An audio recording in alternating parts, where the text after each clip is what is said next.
So I was riding up to Livingston on July the 5th, and all of a sudden everything just went black for a couple of seconds. In the shadow of Immigrant Peak, Chris Desborough was riding his motorcycle along Highway 89 over a year ago when a vehicle hit him and dragged him nearly 300 feet at 100 miles per hour.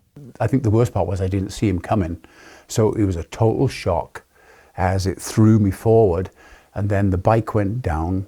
I was underneath the bike, but then I realized that there was a lot of noise going on, not only the bike being dragged along the floor, but being attached to the car as well. The cars behind him did come to a stop. Several people rushed over to help Chris. For a few seconds I laid there, wondering what had happened, and all the people behind me, they stopped just like that. There's one image from the accident that still sticks with Chris. There was a young lady stood in the middle of the road, and she just had her hands up to her face, and she was horrified. And she couldn't do anything. Sorry.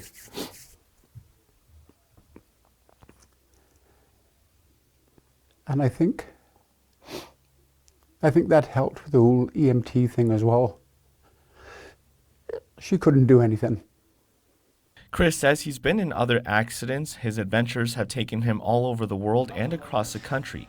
He's always looking for his next. But for those few seconds, and I felt sorry for her. I was laying on the floor. I felt sorry for her. And I don't want to ever be in that position. While Chris was recovering from the accident that could have taken his life, his next mission was already on his mind. And I thought, you know what?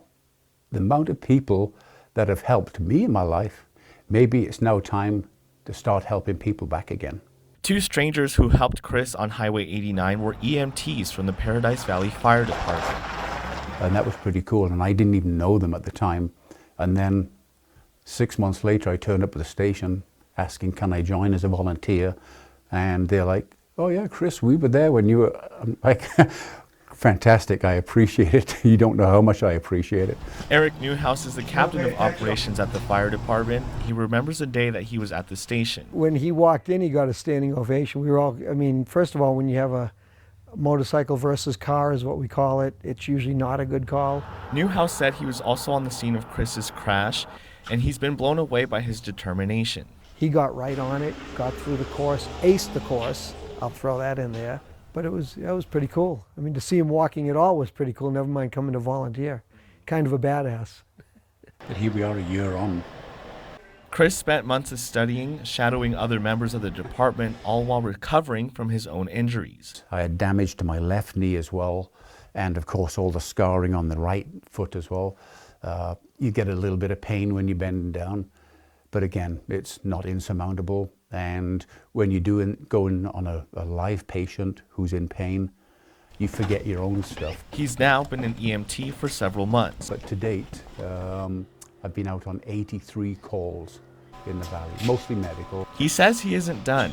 Biking is one of Chris's favorite hobbies and has raised money for other fire departments. Now his next goal is to raise money for his own department.